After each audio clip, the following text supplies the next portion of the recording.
47 سال لگے مجھے یہ بات سمجھنے میں کہ دنیا میں ایسا کوئی پرفیکٹ ٹائم موجود ہی نہیں ہے جہاں پر سب کچھ ٹھیک ہو جائے۔ میں بھی باقی لوگوں کی طرح یہی سمجھتا رہا تھا کہ بس یہ مسئلہ ختم ہو جائے پھر زندگی آسان ہو جائے گی، لیکن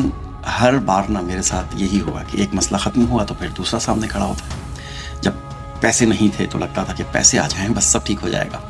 پھر پیسے آ گئے تو پھر وقت نہیں نکلتا، وقت ملا تو پھر ذمہ داریاں بہت زیادہ بڑھ گئیں، ذمہ داریاں سنبھالی تو پھر کاروبار کی فکر شروع ہو گئی، کاروبار چل رہا تو پھر کسی اپنے کی کوئی پریشانی سامنے آ گئی، پھر بچوں کی فکر، والدین کی فکر، مستقبل کی فکر،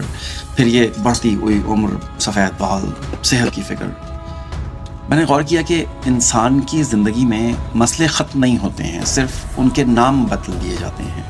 20 سال کی عمر میں پریشانیاں کچھ اور تھیں، 30 سال کی عمر میں کچھ اور تھیں، 40 سال کی عمر میں کچھ اور ہیں، اور 50 سال کی عمر میں شاید کوئی نئی پریشانی انتظار کر رہی ہوگی۔ اگر آپ کے پاس پیسہ نہیں ہے تو لوگ کہتے ہیں کہ یار پیسے کما لو، محنت کرو۔ جب محنت کرتے ہیں پیسہ آ جاتا ہے تو وقت نہیں نکلتا ہے، اگر وقت نکال لو تو پھر صحت کا مسئلہ ہو جاتا ہے، اگر صحت بھی اچھی ہو جائے تو پھر کوئی نہ کوئی رشتہ، کوئی تعلق، کوئی ذمہ داری آپ کے سامنے آ کر کے کھڑی ہو جاتی ہے۔ میں نے اپنی پوری زندگی میں آج تک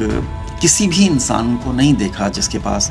زندگی کی ہر چیز ایک ساتھ موجود ہو اور ٹھیک ہو۔ کسی کے پاس پیسہ ہے مگر سکون نہیں ہے، کسی کے پاس سکون ہے مگر صحت نہیں ہے، کسی کے پاس صحت بھی ہے مگر روزگار کے لیے بیچارہ پریشان ہے، کسی کے پاس روزگار ہے مگر اس کے پاس وقت نہیں ہے، اور کسی کے پاس بظاہر سب کچھ نظر آتا ہے لیکن اس کے اندر کیا چل رہا ہے وہ صرف وہی جانتا ہے۔ مجھے بس اتنی سی بات سمجھ میں آئی ہے کہ شاید ہم سب ایک ایسے دن کا انتظار کر رہے ہیں جو حقیقت میں موجود ہی نہیں ہے،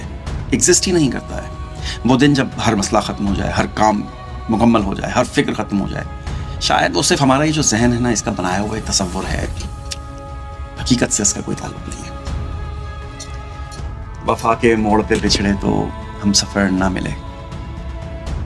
ہم ایک شہر میں رہ کر بھی عمر بھر